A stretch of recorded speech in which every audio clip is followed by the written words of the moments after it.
So actually అంటే big boss చూస్తున్నాం కాబట్టి నేను ఇన్స్టాగ్రామ్ మొత్తం చూసా.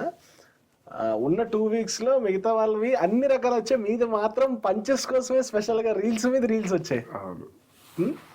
అది ఏమంటారంటే న్యాచురల్ గా వచ్చేది. అంటే వాళ్ళ అందరికి కొత్తగా అనిపించచ్చు, మీకు from the 15 years 20 years 18 years 18 years అప్పటి నుంచి వేస్తూనే ఉన్నాడు మైక్ ముందు. పాపం ఏదో హైదరాబాద్ లో ఉన్న వాళ్ళందరికీ ఇది కామన్, మిగతా హైదరాబాద్ కాకుండా బిగ్ బాస్ చూసే వాళ్ళందరికీ ఇది కొంచెం కొత్త అనిపించవచ్చు కానీ సో నవ్వు ఇది ఒక ట్రెండ్ సెట్ అయింది దానివల్ల. ఎస్ నిజంగానే. సో నాకు నిజంగా ఎమోషనల్ మూమెంట్ నాగార్జున గారు వచ్చి బేబీ బాయ్ అని చెప్పారు కదా, ఈ ఎక్స్ట్రీమ్ అసలు ఎమోషన్ అయితే.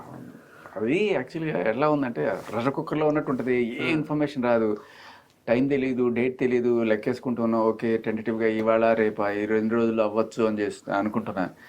ఏ చిన్న అలికిడి జరిగినా ఏదైనా గేమ్లో మధ్యలో ఆపేశారు. ఒకసారి అభయ్ నువ్వు కన్ఫెషన్ రూమ్కి రా అన్నారు. సరే ఏదైనా న్యూస్ వచ్చిందో చెప్తారేమో నాకు చెప్పడానికి టెన్షను, కళలు అన్నీ కూడా వెరసి ఫైనల్గా చాలాసేపు వెయిట్ చేశా. కాదు నీ కాదంటే ఇంకా సరే ఇంకా ఏం రాలేదు న్యూస్, ఎట్లా ఉందో ఏంటో అదే కదా. అవును అవును, ఇది మనకి లైఫ్లో 2 పిల్లలు జనరల్గా అది వెరీ రేర్ మూమెంట్ కదా.